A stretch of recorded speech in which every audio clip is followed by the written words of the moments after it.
source of water in this region which will never dry up. So Varun says, okay, you dig, and when the water comes out, I grant you the boon that that water will never dry out. So he digs, and then a pond is formed. Gautam Rishi digs, and a pond is formed. Gautam Rishi's wife is Ahalya. And then Gautam Rishi uses the water to irrigate the water and then cultivate the land. His disciples, they cultivate the land, and everyone is happy and prosperous. Later on, once what happens is that the disciples of Gautama, they are asked by Ahalya, the Guru Patni, to go and fetch some water from the pond. So they go to the pond, but they are stopped by the wives of the other 6 rishis. There are 7 rishis, Sapta Rishi. So the wives of the other 6 rishis, they stop these disciples and say, you can't take the water because we want to take the water first. Such a petty thing in one sense. And the disciples, they go back to Gautama and they go back to Ahalya and they tell Ahalya, we were stopped by the wives of the other rishis from collecting the water. So Ahalya says, oh, why did they do that? She goes and she personally collects all the water that she needs for her cooking and various things. Knowing this, the other wives become upset. See, all of these pastimes, they are demonstrative of how a great personality behaves when faced with difficulties.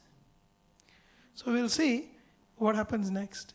The wives, the 6 wives of the other 6 rishis become upset, and they tell their husbands. We all know wives can have a strong influence on the husband. Eh? So they tell the husband, please make sure this Gautama is out of this place, along with Ahalya. So the rishis, they pray to Ganesh. And Lord Ganesha comes and he says, somehow make sure that Gautama is out of this place. Just imagine, it is because of Gautama they got the water, the pond.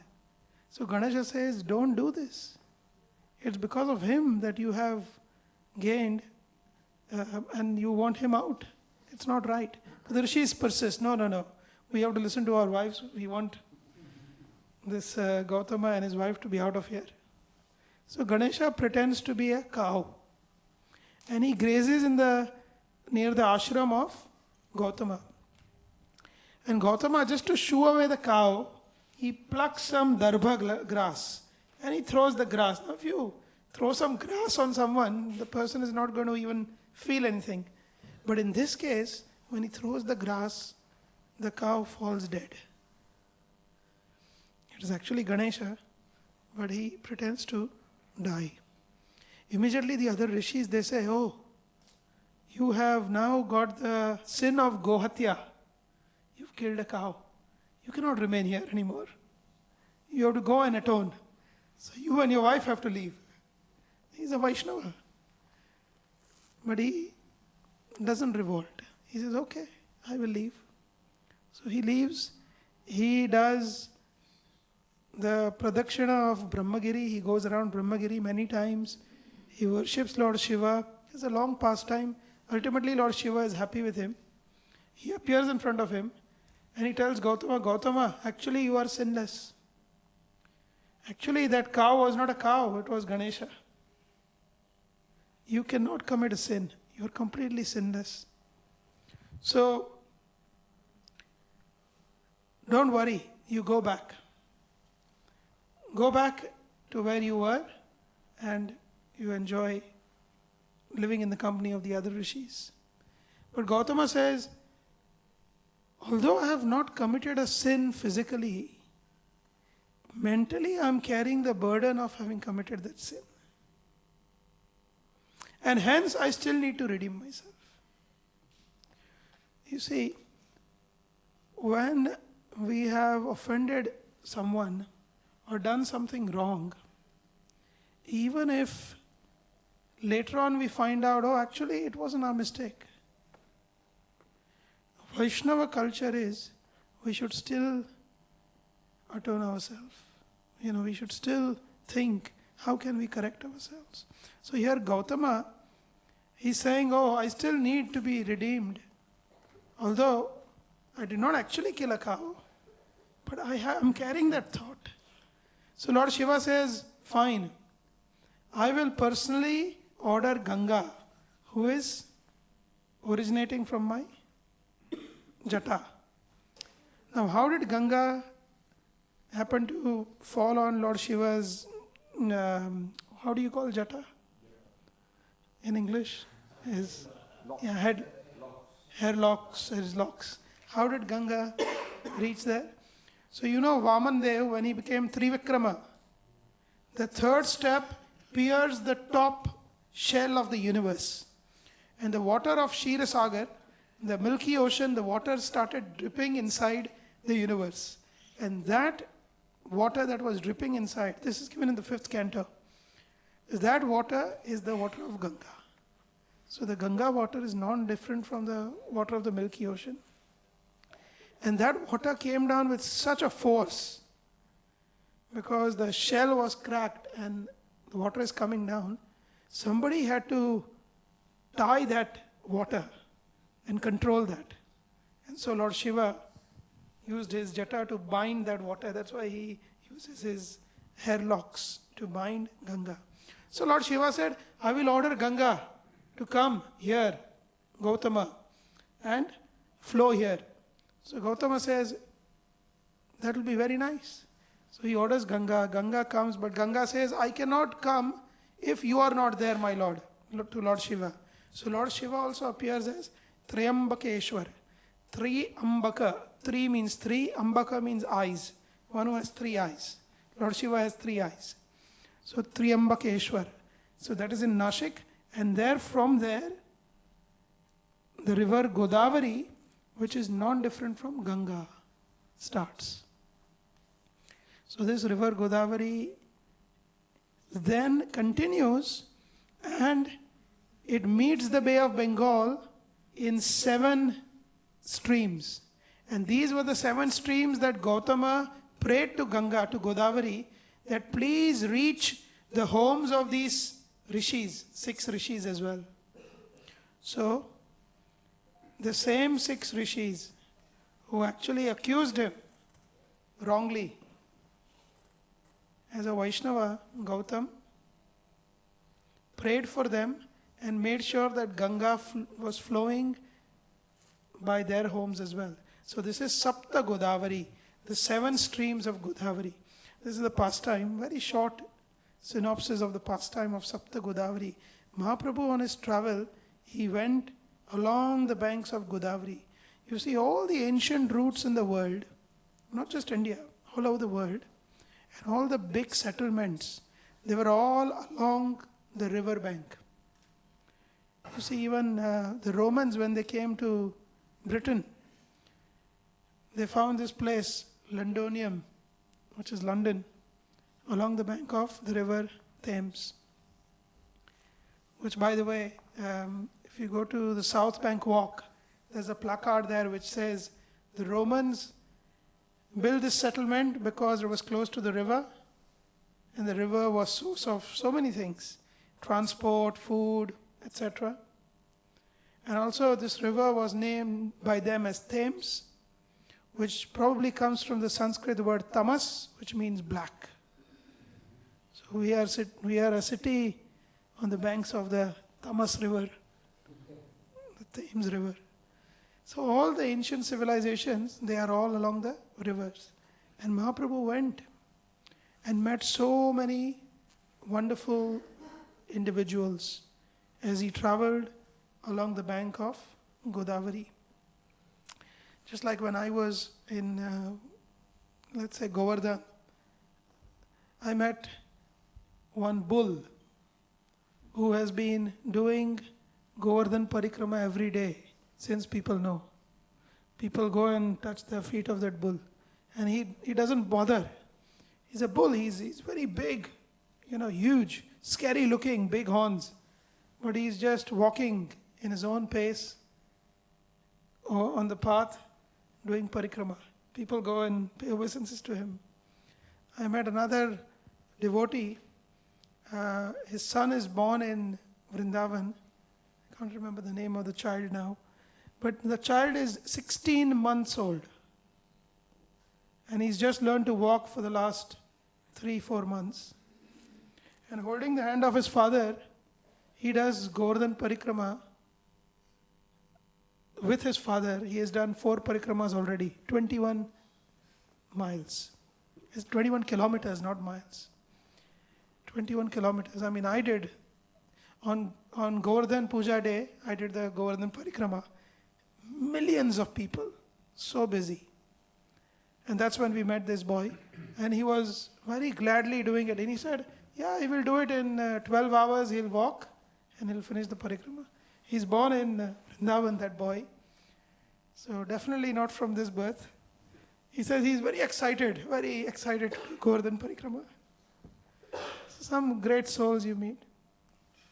Different personalities. Mahaprabhu also met many, many, many different personalities. And ultimately, he reached Vidyanagar to meet Rai Ramananda. And this Godavari river, just as a side note, it's such a huge river that if you actually look at the area the river covers in India, the area the river covers, Godavari, is equal to the entire area of United Kingdom plus Republic of Ireland. So the entire region, that's how big this Godavari river is. That's how much area it covers. The width of the river, total area. It's a huge river. Mahaprabhu went along the banks and he met many, many wonderful people.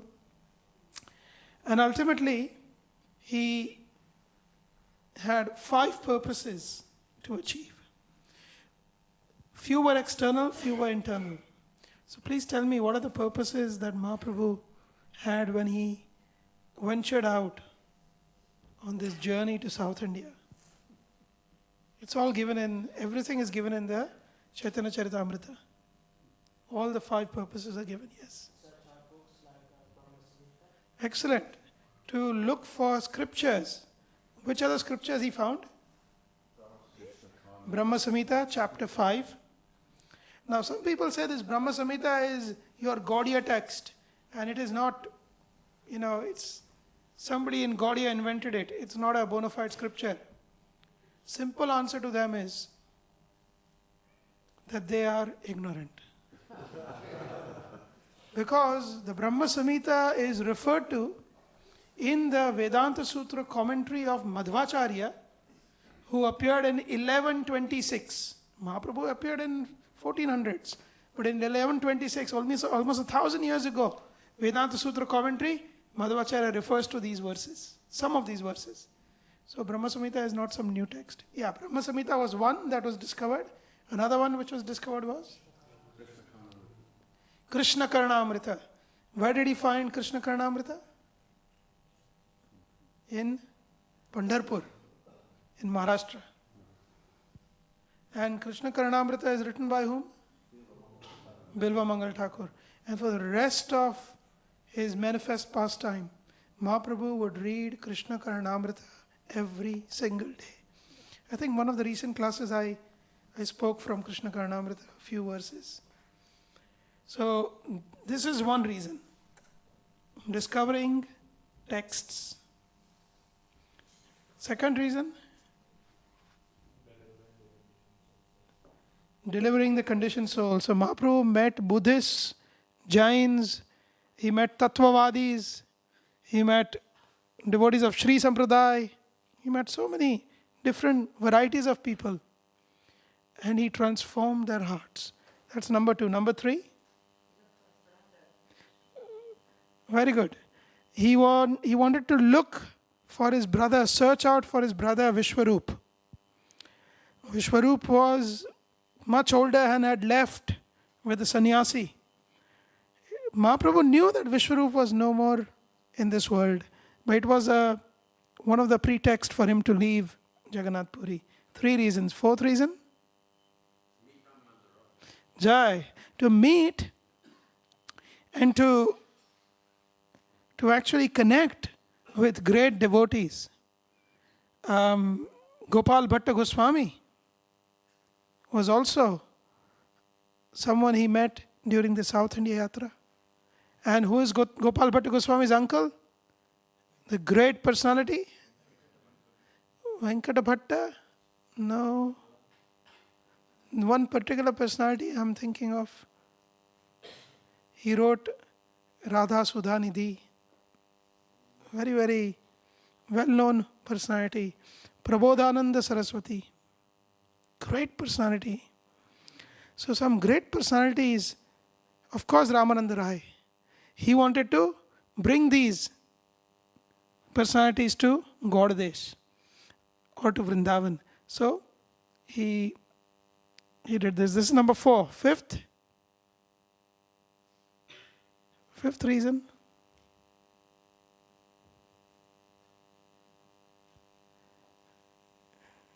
So fifth reason is given by Kaviraj Goswami in Madhya Leela chapter 9, 356.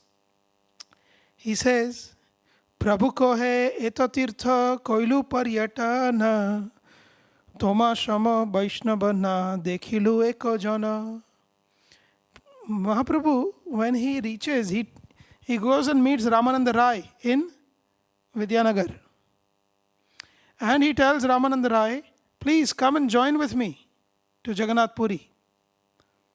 Ramananda Rai says, my dear Lord, you go ahead because you're a sannyasi. And when I come to Puri, I have to take permission of the king. But I'm sure he will give me permission. But when I come, I will be coming with many horses, many elephants, many soldiers. And it will not be appropriate for a sannyasi to travel with a person like me. So Mahaprabhu says, okay, I will go, you follow me in 10 days' time. So after 10 days, Ramananda Rai follows. But when Mahaprabhu reaches Puri, on the seashore, the first person he meets is Sarvabhauma Bhattacharya. And Krishnadev, his name is. Of course, Caritāmṛta doesn't give his name Krishnadev, but his original name was Krishnadev. Sarvabhauma Bhattacharya is the title. Like somebody's title may be Kavi, Shastri, like that. So, Sarvabhauma Bhattacharya, he meets Mahaprabhu and he asks Mahaprabhu to come for prasadam. Mahaprabhu agrees. And there Mahaprabhu says, I went through the length and breadth of India, but I could not find. Hear this carefully. Prabhu ko hai. Mahaprabhu says, Eto tirtha koilu paryatana. I have been to so many tirthas. Paryatan means I have traveled. Toma shama Vaishnava. A Vaishnava like you. Na dekhilu eko jano. I have not seen a single Vaishnava like you. So the fifth reason for Mahaprabhu's travel was to establish the glories of the great Vaishnavas who were his associates in Puri. How can you know that somebody is the best? You'll go one by one everywhere, oh no, I agree he is the best. So this is what he did. He went length and breadth, then he confirmed, you are the best. So, this is how Mahaprabhu traveled. Now, the key words here are Shapta Godari Ailo, Kori. Is there a previous verse maybe? 1 minute. No. Kori Tirtha Bahutara. He went to many, many tirthas. And I want to touch on an aspect that Siddhanta Saraswati Thakur touches in his commentary of Chaitanya Bhagavat regarding the travels of Mahaprabhu. Siddhanta Saraswati Thakur says that Mahaprabhu traveled, and this is a question for all of you. Mahaprabhu traveled through so many places.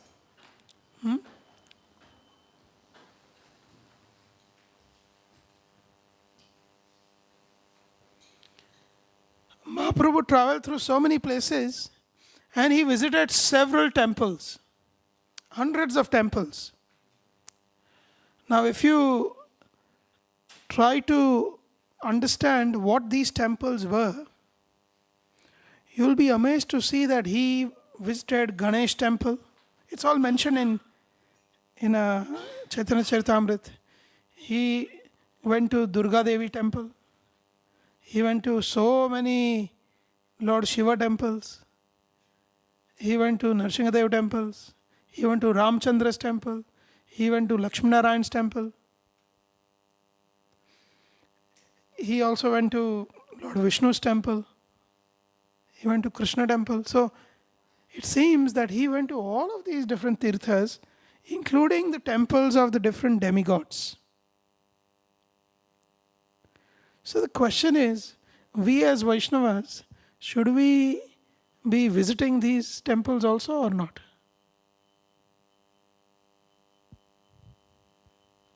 Yes, no, don't know. Only one of the three answers. Yes, no, or don't know. The fourth answer is you're sleeping. Huh? Yes, we should. We should. Well, some say we should not. So actually, if you look at the other sampradayas, Shri Sampradaya, they say that for us, the only Sharanagati is Narayana. And so there is no need to visit Shiva temple or any other temple. So Shri Sampradaya, Shri Vaishnavas, they don't visit other temples.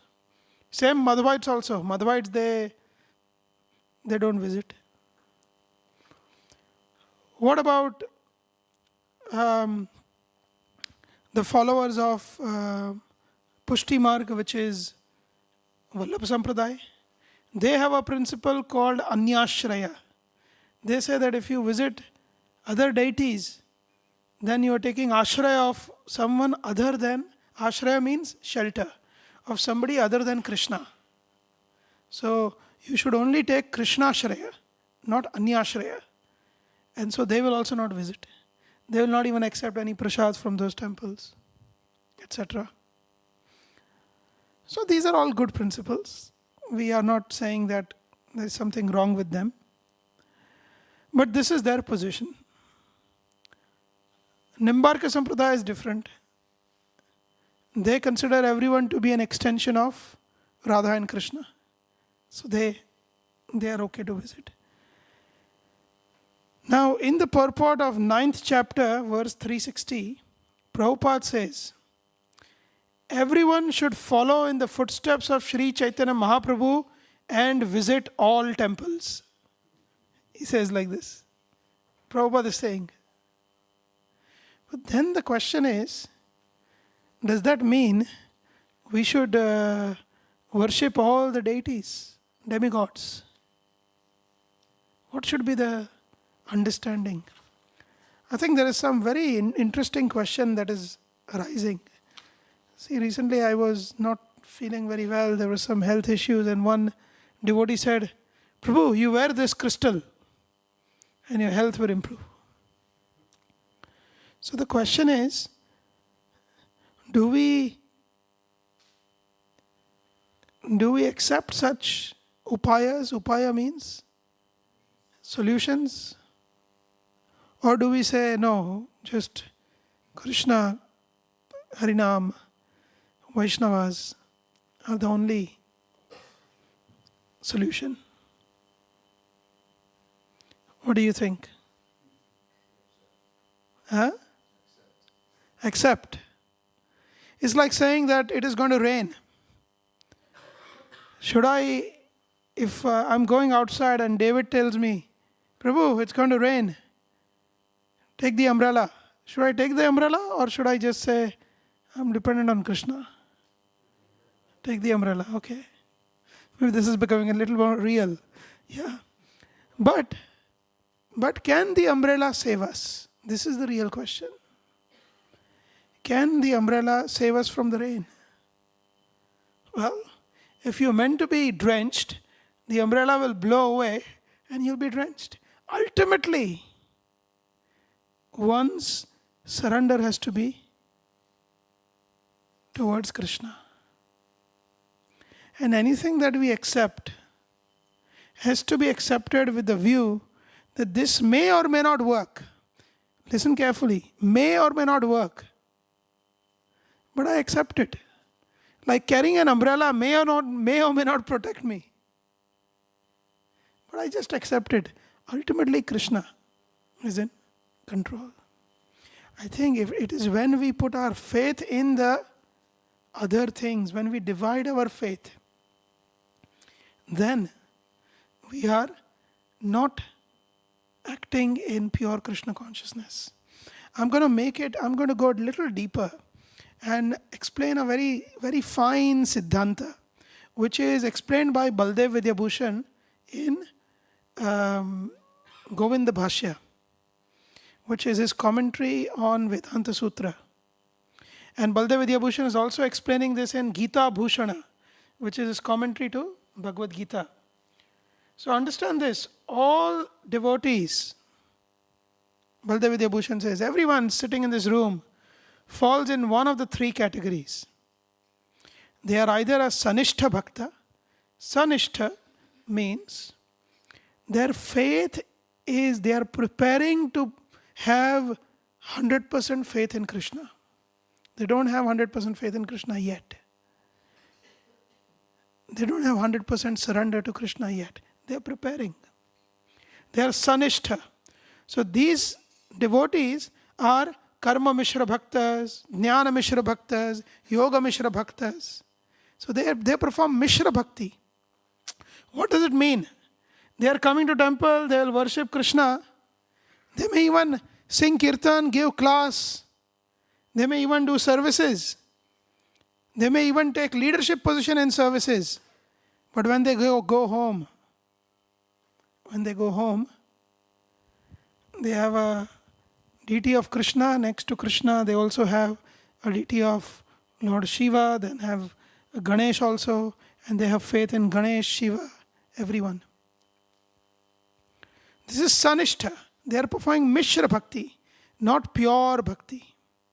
So Sanishtha Bhakta, Baldev Vidyabhushan says, the first 6 chapters of the Bhagavad Gita are for the Sanishtha Bhakta. These are devotees who don't have 100% faith in Krishna, 100% faith in the holy name, 100% faith in the association of the devotees. Then he says, there are 2 other categories. The second category is Parinishtita. Parinishtita Bhakta is a devotee who primarily only has faith in hearing and chanting and association of devotees. That's it. That's their primary faith. But Parinishtita Bhakta, because they are living in the world, they will perform activities of the world. They may do a job, they may do other activities, just to set an example. But they do not have faith in those other activities. So in fact, in the Vedanta Sutra, a question is asked. If I am a Bengali and my family, I am now a Gaudiya Vaishnava, but my family is a worshipper of Durga Devi, and they want to perform this, Durga Puja. Should I participate or not participate? What do you think? Yes or no? Somebody says no. How many of you say no? It's okay. No. How many of you say yes? Yes, okay. So we are divided. So would you like to know what is the answer of Baldev Vidyabhushan? Definitive answer. Yeah? Yes. Yes.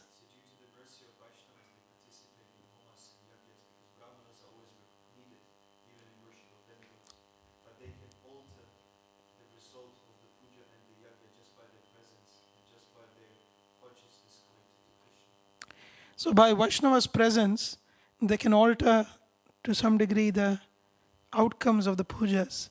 So the Vaishnavas should attend. Very nice. This is Bhaktivinoda Thakur's explanation. Baldev Vidyabhushan gives a very simple, straightforward answer. He says, you must attend if by not attending you will draw criticism towards you, because that will be Vaishnava Aparadh for those people. And if by not attending you're going to disturb their minds, because that will be against Jiva Daya from your side. So you should not disturb their minds, and you should not make them criticize you. So you must attend. But Baldev Vidyabhushan says very, very straightforward. He says you should attend, but you should have no faith in whatever is going on. So just like I was in Sweden, and north of Sweden there's a tribe called Saumi. They live with the reindeers, and they sing songs called Oida, like Veda. And their songs are like Samved, and they have some rituals. And I was sitting and I was participating in the ritual because I wanted to see what they do. But I had no faith in what they were doing. Similarly, I was in South Africa with some tribes people. We were in a safari, and the tribes people were doing some ritual of their own. And all the tourists were participating. So I was also there, sitting, and I participated. They broke some fruit, and then they put it on everyone's head, and they were singing in some language I couldn't understand, dancing, jumping. Okay, I was sitting and I was observing, but I had no faith. So similarly, you may join, but please make sure we don't have faith in any of this. Our faith is in the holy name. Our faith is in the words of the Lord, in hearing and chanting. That is where our faith is. So a Sanishta Bhakta has faith divided. His faith is also in astrology, in crystals, in what my neighbor says. His faith is in boss. So many, his faith is divided. A Parinishtita Bhakta is Ananya Bhakta. Ananya means his faith is not divided, he is pure. And the third category is, but a Parinishtita Bhakta, according to Baldev Vidyabhushan, continues to follow the Varnashram Dharma. He acts according to Varna and Ashram. But the third category, which is the highest category, is Nirapeksha, is a devotee who does not care about the Varnashram. And this is those who are temple brahmacharis and sannyasis. They don't care about the social norms. They don't have to interact based on social norms. But everyone else who are living outside, we have to act, as Jesus says, being in the world, but not of the world. Yeah? So that is what is needed. So Mahaprabhu, through his example of Koritirtha Bahutara, he went through all these places. He scouted out who are potential candidates to become pure devotees. He invited them to Braj and to Puri. And he also, through his example, showed how one should respect all the different demigods. But then the question is this making sense? Yeah? Any questions at this point? No? Yes? Regarding Bharatavitya's point that we should attend, because by not attending will disturb them. Yeah.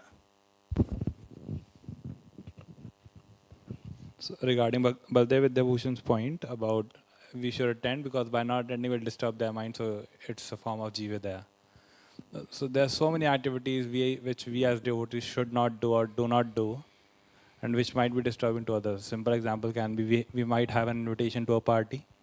We may not go there, might disturb the mind of the organizer. So we will not go, right? Because it's a liquor party, it's not appropriate for us to go there. So that time, if we are not thinking about Jividaya, so why should we think about Jivadaya here? Yeah, so the principle of Jivadaya, as defined by Mahaprabhu, is very simple. It is not to unnecessarily disturb the minds of those who are either dependent or attached to you. If you have a casual work party where it's like you were saying, it's they're going to the pub and having alcohol, you can excuse yourself. They're not going to be disturbed. Oh, why is he not coming? In real sense, it is more appropriate directly to do with your parents, your immediate family members, somebody who is very close to you. You don't want to disturb them. You go there for some time. Yeah, like if somebody invites me for marriage ceremony, I generally go there for some time, and I make sure I'm there just before prasadam, because that is the important part. And because the mantras, anyways, when these brahmanas are just chanting mantras, they chant all kind of mantras, which disturb me sometimes. So I don't attend the mantras part. I don't attend. Yeah, there's one ceremony recently I attended. I happened to attend. So the brahmana was saying, Om Indraya Shwaha, Idam Indraya Idam Namama. So Shwaha means, in Sanskrit, dogs. Om Indraya means, Idam Indraya means, this is for Indra to the dogs. Idam Namama, this is not mine. So imagine I call you, Prabhu, please come. You come, sit, have prasad. Then I take your plate, throw to the dogs. So I was feeling disturbed. It's not the problem of the person, it's my problem. It's my limitation and my intolerance, because of which but I am always happy. Whenever somebody invites, I say, what is a prasadam? What is the menu? Who's cooking? So we go for that part. So, but yeah, you try how not to disturb someone. Or sometimes you have to send a nice message to someone saying, oh, you can enjoy, but please excuse me. Once Srila Prabhupada he used to go on this beach walk every morning in California. So, what is that beach? Venice Beach, that's it. Venice Beach. Prabhupada would go on a walk, and there was one person who was doing fishing every morning and would see her Prabhupada walking. He was elderly, similar age as Prabhupada. And somehow Krishna within the heart must have said, Prabhupada is a special person. So this man somehow felt reason to approach Prabhupada and give him a gift. Acknowledge Prabhupada and give him a gift. So suddenly Prabhupada is walking like every day. This man, he comes in front of Prabhupada and he gives a big fish to Prabhupada and says, Sir, this is for you. You are just, I've been watching you every day and I just feel so much attraction towards you. I feel like giving you something. This fish is for you. He was Prabhupada could have said, hey, go. Prabhupada, what he did? He looked at the man, gave him a big smile. Big smile. All the devotees were wondering what is going to happen next. And Prabhupada said, oh, thank you very much. We do not take fish, but you can enjoy. You can enjoy. And then the man said, thank you, sir. And as he walked away, all the devotees in their minds, they were wondering, Prabhupada is telling this man to enjoy fish? How can that be? And then Prabhupada, as he had almost walked away, Prabhupada said, and then suffer. Softly. Because you enjoy fish, then you suffer. Right? So, but Prabhupada didn't completely blast him. We have to deal with situations. So Vaishnava dealings are very, very important. Now, Ananya Bhakta means what? In Bhagavad Gita chapter 8, verse 14, And Mahaprabhu's entire tour of South India is to establish this Ananya Bhakti. Who is an Ananya Bhakta? Ananya Bhakta, Krishna tells Arjuna, Ananya Cheta Satatam Yo Mam Smaradi Tushyati. No. Nityashaha. Nityashaha means always. Ananya Cheta Satatam Yo Mam Smarati Nityashaha. One who is Ananya Cheta, one who does not think of anyone other than me. Actually, even in the Quran, the Torah, the Bible, you have similar mention. Like in the Quran, they say Allah is a envious God. He doesn't like you to equate anyone with him. What they are actually trying to say. See, if I have to train a person who is very intelligent, I can tell him in a nice explanation. But to a child, I have to just say, don't do it. So the Quran is like that. It just says directly, your God is envious. Don't bring any other God in front of him like that. The reality is, he's not envious.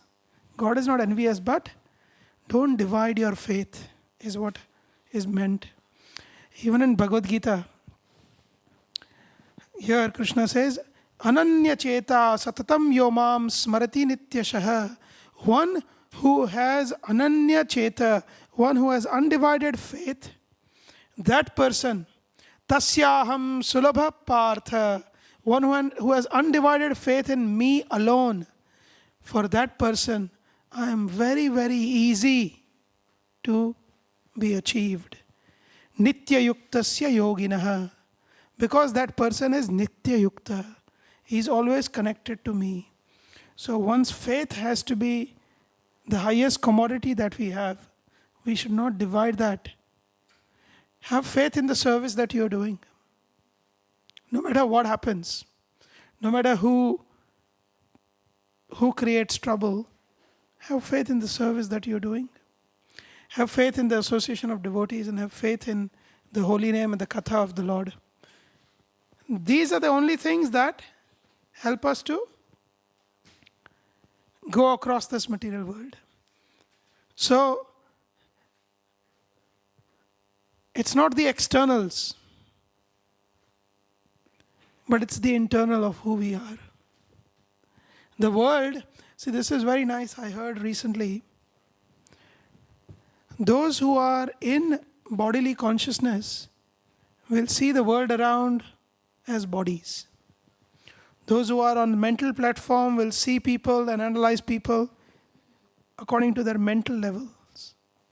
Those who are on the level of the soul interact with others on the level of the soul. Generally speaking, the world is very superficial. I'll tell you one nice little pastime. I was with one of my godbrothers. His name is Sikshashtakam Prabhu. He is a brahmachari. And he was telling me how once he took His Holiness Radhanath Swami to a village in Maharashtra.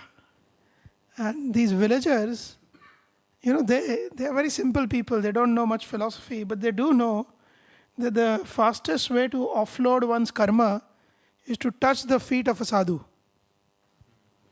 If you touch the feet of a sadhu, then you can offload some of your karma very quickly. So, when they heard that Radhanath Swami is coming to their town, to that small village, almost 5,000 men and women, they gathered there. See, these are simple villagers, yeah? Not very affluent looking, and they are all in a crowd. There is no organized this thing. And they are all there to meet Radhanath Swami. And when Maharaj got out of the car, he was with Sikshashtakam Prabhu, who was his personal servant for this particular tour. And Maharaj was there with his sannyas danda. When the crowd saw Maharaj coming out from far, the whole crowd of 5,000 people, men, women, children, they all ran towards Maharaj. Yeah. And Maharaj was, he knew what was going to happen. And he doesn't like when people bow down.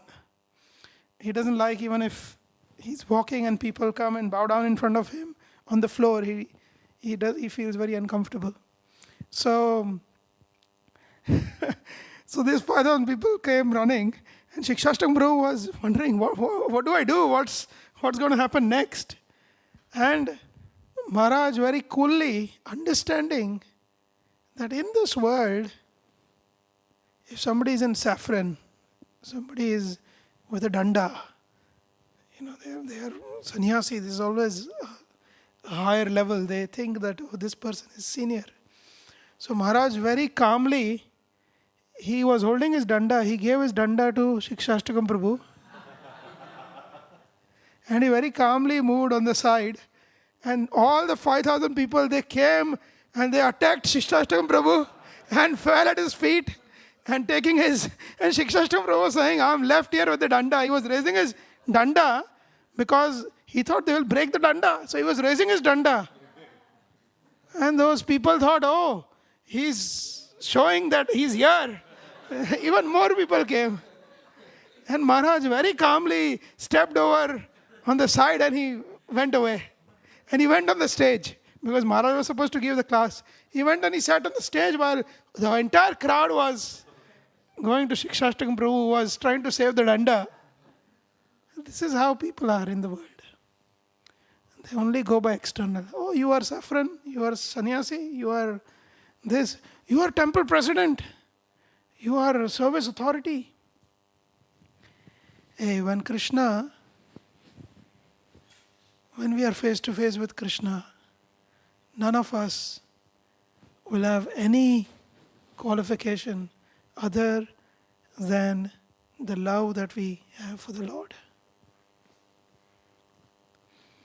And Ananya Bhakta is one who has exclusive faith in the Lord. To the degree of exclusivity you have, exclusive faith in Krishna, to that degree one is a pure devotee. It's a simple definition. If our faith is in so many things of the world, we have a long way to go. So here, Krishna also tells Arjuna, anyway, I will skip so many things. Bhaktisiddhanta Saraswati Thakur says that mundane people can't understand Bhagavatam. Because Bhagavatam also, we see gopis, for example, at Chiraghat, they were worshipping Katyayani Devi. Right now is the Katyayani Vrat. Yeah. Young unmarried girls, they do the Vrat. So, the fact is Katyayani Devi, yes, she can give so many things. But when the gopis, they approached Katyayani Devi, what was the prayer they made? In the 10th canto of Bhagavatam, chapter 22, verse number 4, we see the verse, the prayer that they make. What is the prayer they make? Katyayani Mahamaye, Mahayogini Adishwari, O Katyayani Devi, O Mahamaya, O Supreme Goddess, controller of everything. What do we want? The gopis are asking, what do they want? Nanda Gopa Sutam Devi, the son of Nanda Maharaj, Patim me kurute namaha, make him our pati, make him our husband.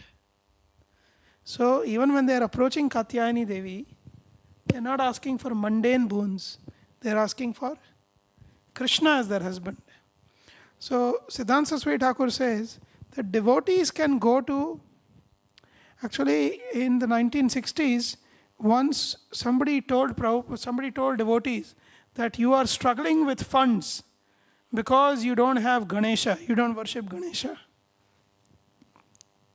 So they asked Prabhupada, can we put Ganesha on the altar? Because these were early days. And Prabhupada said, we can't put him on the altar.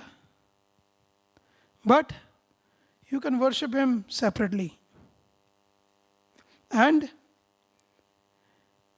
you can offer him the Mahaprasad that you offer to the Lord. Worship the Lord, and then you can offer Him the Mahaprasad. This is how you can please Him. So devotees actually start doing that. And suddenly they start seeing a lot of money coming in, a lot of funds coming in. So Prabhupada was very clear that our understanding of the demigods is that they are all connected to Krishna. I will finish by, there's so many other things, but I'll finish by two instructions. One, Chaitanya Mahaprabhu gives Ramananda Rai in Madhya Leela 8.274. He says, Sthavaro jangama dekhe na dekhe tara murti.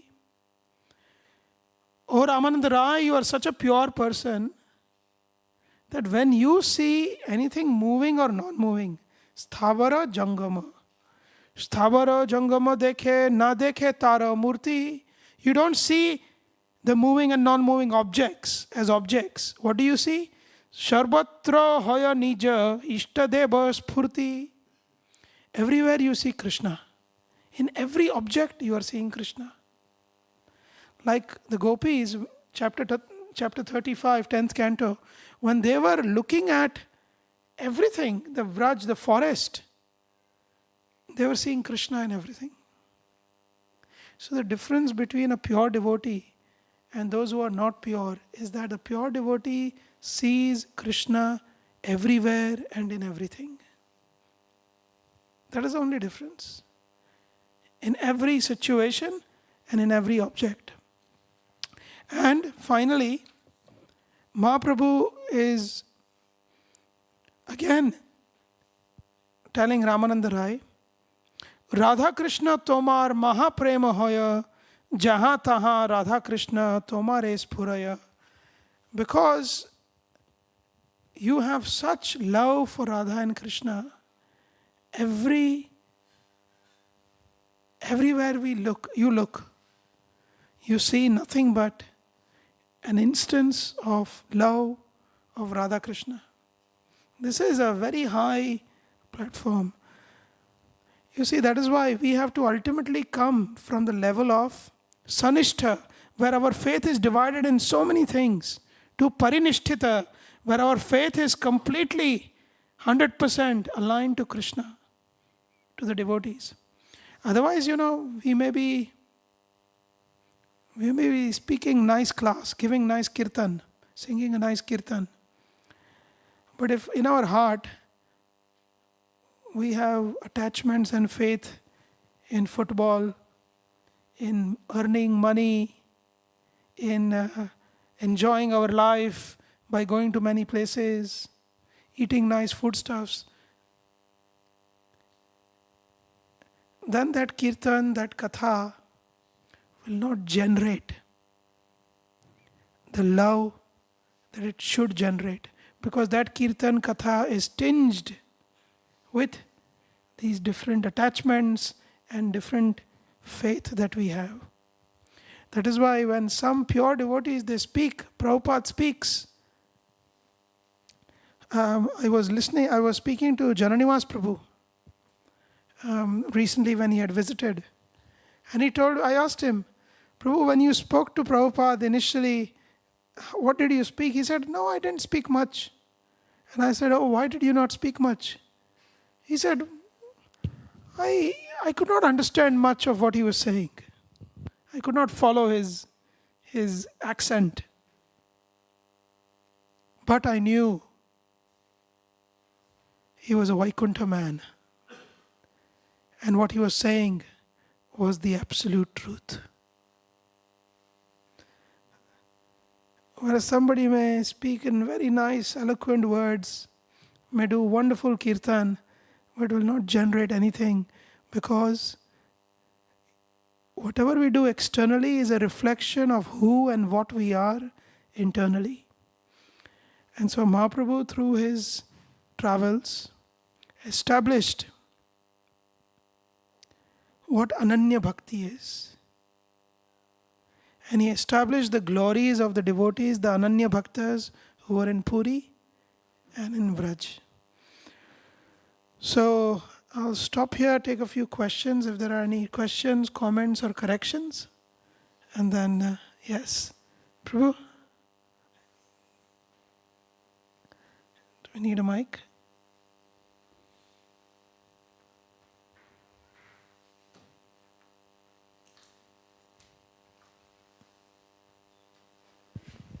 Hare Krishna Prabhuji, thank you for such a very enlightening class, and I believe you covered so many topics.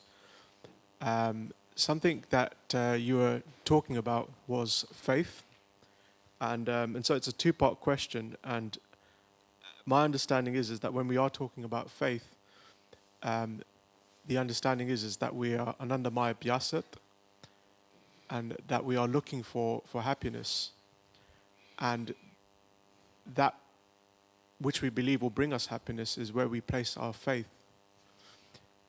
Hence, so my understanding is that when you're talking about not to place, to have exclusive faith in Krishna, is it that we are, is it that so that we believe that he's the only source of our faith? So that's the first part. And the second part is that if one has that the understanding of, say, worshipping a demigod or participating in any other activity with the knowledge that actually I'm not looking for, my faith isn't that this activity, demigod, person, event is going to bring me happiness, but actually it's going to bring me closer to Krishna in some sense. Is that acceptable? In the same way as that, how the gopis prayed to goddess Katyayani to help them come closer to Krishna, rather than to have a husband whom they can enjoy. Very nice questions, both. So the second question, I'll answer the second one first. Yeah. So if one is having some sort of following some ritual or doing some worship to a demigod with a clear understanding that it's going to bring one close to Krishna. Let's take a real example. Like if one worships Lord Shiva. Actually, Chaitanya Mahaprabhu went to Lingaraj first before going to Jagannath Puri. Because it is said Lingaraj gives you the love of Krishna. He sanctions the audience of Jagannath. So Lingaraj is, similarly they say that your yatra to Vrindavan or Braj is incomplete until you have had darshan of Gopeshwar Mahadev. Because he is the Kshetrapal. So if it is done with that clear understanding, with that clear mood, then it is perfect. Then it is in line with how our predecessor acharyas have done. But if there is a gray area, if there is a slight belief that actually Shiva can give this to me, then Bhagavatam says, akama sarva kamo va, whether you have no desire or you are full of desires, moksha kama udaradhi, or if you have desire for moksha, then what should you do? Tivrena bhakti yogena. Then simply by tivra means intense bhakti yoga, tivrena bhakti yogena, yajeta, one must worship. It is imperative. It is potential mood actually. One must worship Purusham Param, Supreme Lord. So that clarity should be there. The second question about faith. Yes, ultimately our faith is, Bhagavad Gita says, our faith is based on our swabhava and our gunas. So based on our swabhava and gunas, our faith is determined. So many devotees are there. Everyone is devotee. But not everyone has the same level of faith, and that's why not everyone is in the same boat. Some may take lifetimes, bahunam janmanam ante, and some may be right there at the verge of entering into the door of Goloka. What separates is the faith, and the faith is divided based on your swabhava and your gunas. And your swabhava and gunas are driven by what we believe will make us happy. But if we think Anandamayo Abhyasat, everyone is seeking for happiness, like Vedanta Sutra. But ultimate rasa, same, Vedanta Sutra says, raso vai saha. He can provide all rasas, but at this stage we don't have that experience. At this stage we think there is rasa in so many things. There is rasa in, as they used to call in the 70s, what is it? Something rock and roll, something. Yeah. So we think there is rasa in so many things. Till that point, we endeavor in sadhana. So sadhana is nothing but refining, doing the anartha nivritti to come to that point. But yes, through association, that changes. There is no other way. 6th canto says very clearly, how does one change one's faith? It says association. No other way. Yeah. Yes, Prabhu. One final comment, question, and then we'll close. Hare Krishna, Prabhu. Wonderful class, as always. I was wondering, like, when you read, for example, there's a book which Gopal Bhatta Goswami wrote about, Gopal Bhatta Goswami's book about different yagyas. And Gopal Bhatta Goswami's book on yagyas, I forgot the book. Yes. Yeah. So in this book, in his introduction, Caitanya-Caritāmṛta Madhya. Yeah, condemns demigod worships, even don't respect them, don't even acknowledge them. Like, so, it's even, this humor is even funny for me, but it's like, can be disturbing. Like, he was associated to Lord Chaitanya Mahaprabhu. Lord Chaitanya Mahaprabhu visited. And in Satkriya, genuinely, like, Deepika, he condemns. I think something, yeah. Like, no, he doesn't condemn. In introduction of this book, Gopal Bhatta Goswami said, don't worship demigods, don't even respect them, don't offer obeisances, don't ignore them, but don't offend them also, just ignore them. Like this is written in that book. I will have to go and... very interesting. So yeah, I'll have to go and it's kind read of funny, like very, very, I mean, generally when I came across Shiva temple or Shri Murti, I kind of genuinely feel respect and I offer obeisances. And then, as I say, at the same time, like he was associated to Lord Chaitanya. And then, of course, Lord Chaitanya had in purpose in mind to convert all Shivites as he did, so many different schools. But this kind of, did he really meant? I'm just wondering that Gopal. It was like, you know, his style of kind of humorous.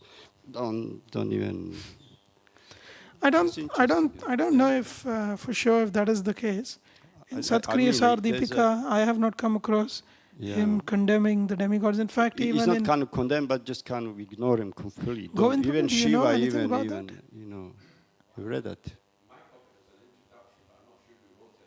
Ah. Yeah. But I also noticed that when I read Caitanya-Caritāmṛta Madhya, I find this very, as a karma country, Yeah. maybe you have something to read this, this is very materialistic, but it's for a purpose. Yeah. But in fact, what he did was, he substituted all the mantras, Veda mantras, where demigods are mentioned, he substituted those with names of Krishna. That's what he has done in Satkriya Deepika. And Hari Bhakti Vilas, which is also written by Gopal Bhatta Goswami, he, for example, in Hari Bhakti Vilas it says that all Vaishnavas should perform Shivratri. Shivratri is compulsory, he says, for all Vaishnavas. Of course, there are so many such things. I'm not here to sit on the Vyasasana and start some revolution or something, but I'm not saying that we should start doing that. We should follow what Prabhupada has given, and that is, we should remain consistent with that. But Hari Bhakti Vilas, there are so many things about so many demigods and worshipping them. So I'm not entirely sure if that introduction, as Govind Prabhu is saying, was written by. I can even send you this. Yeah, that's book, fine. Like Sat yeah. Kriya Sar I Deepika. was reading an actual letter when he starts Yagya. I was not interested in that kind of complex Okay, worship. all right. The introduction is. Thank you. Humor, Nice. humor, We will investigate. And Okay. All right. Thank you so much. Srila Prabhupada ki jai. Samved Bhaktivinoda ki jai. Gaur Premanandi Hari Hari Bol. Srila Prabhupada ki jai.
Hare Krishna, Krishna Krishna, Hare Hare, Hare Rama, Rama Rama, Hare Hare. Hare Krishna, Krishna Krishna, Hare Hare, Hare Rama, Rama Rama, Hare Hare. Hare Krishna, Krishna Krishna, Hare Hare, Hare Rama, Rama Rama, Hare Hare. Hare Krishna, Krishna Hare Hare, Hare Rama, Rama Rama, Hare Hare. Hare Krishna, Krishna Krishna, Hare Hare, Hare Rama, Rama.